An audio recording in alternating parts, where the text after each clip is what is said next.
हरियाणा में आम आदमी पार्टी की चुनाव कैंपेन कमेटी के चेयरमैन अशोक तंवर ने अपनी प्राथमिक सदस्यता सहित सभी पदों से इस्तीफा दे दिया है। उन्होंने यह इस्तीफा पार्टी के राष्ट्रीय अध्यक्ष एवं दिल्ली के मुख्यमंत्री अरविंद केजरीवाल को भेजा है।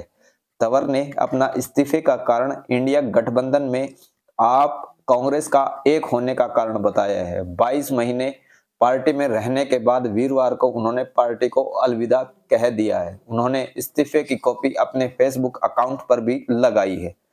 अशोक तंवर 19 जनवरी को दिल्ली में भाजपा के राष्ट्रीय अध्यक्ष जेपी नड्डा और केंद्रीय गृह मंत्री अमित शाह की मौजूदगी में भाजपा में शामिल होंगे। तंवर ने इस्तीफे में लिखा कि वर्तमान राजनीतिक परिदृश्य और भारतीय राष्ट्रीय कांग्रेस के साथ आपके जुड़ाव को देखते हुए मेरी नैतिकता मुझे चुनाव समिति के अध्यक्ष के रूप में बने रहने की अनुमति नहीं दे रही।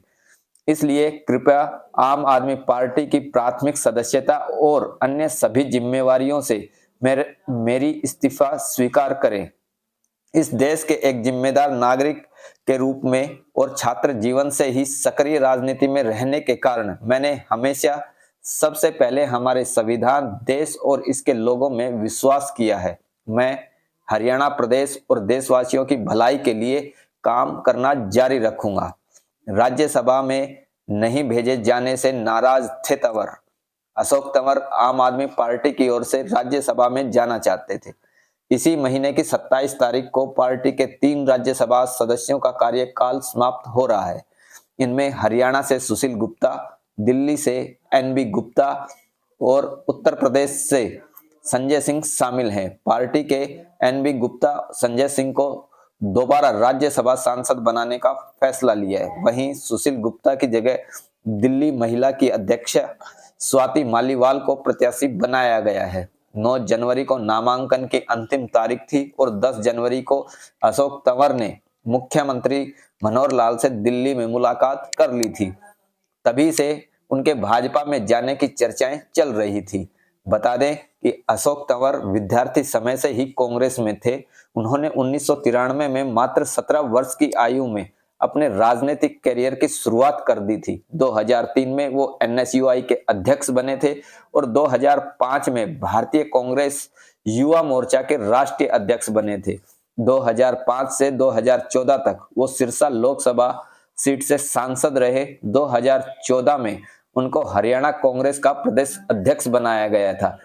जब वो प्रदेश अध्यक्ष बने तो उस समय पूर्व मुख्यमंत्री चौधरी भूपेंद्र सिंह हुड्डा के साथ उनका 36 का आंकड़ा रहा।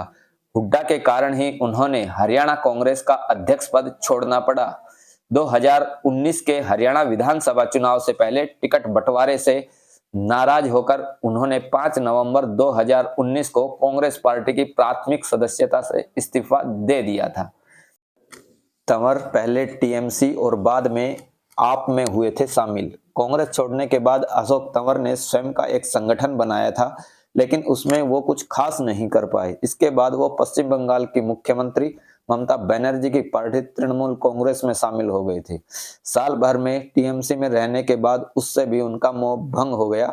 2022 में पंजाब में सरकार बनने के बाद आम आदमी पार्टी का ग्राफ बढ़ गया था, तो उस समय अशोक तंवर आम आदमी पार्टी में शामिल हो गए थे। 4 अप्रैल 2022 को उन्होंने आम आदमी पार्टी ज्वाइन की थी। उनको उम्मीद थी कि उन्हें राज्यसभा का सांसद बनाया जाएगा, लेकिन वो उनको नहीं बनाया गया। प्रदेश में आम आदमी पार्टी का वो ग्राफ भी नहीं बढ़ पाया जो वो ज्वाइन से पहले मानकर चल रहे थे। कहां से लड़ेंगे चुनाव? बता दें कि हरियाणा में सिरसा और अंबाला की सीटें आरक्षित हैं। इन दोनों सीटों में से किसी एक सीट पर वो चुनाव लड़ सकते हैं। हालांकि वो सिरसा से 2 बार सांसद रह चुके हैं।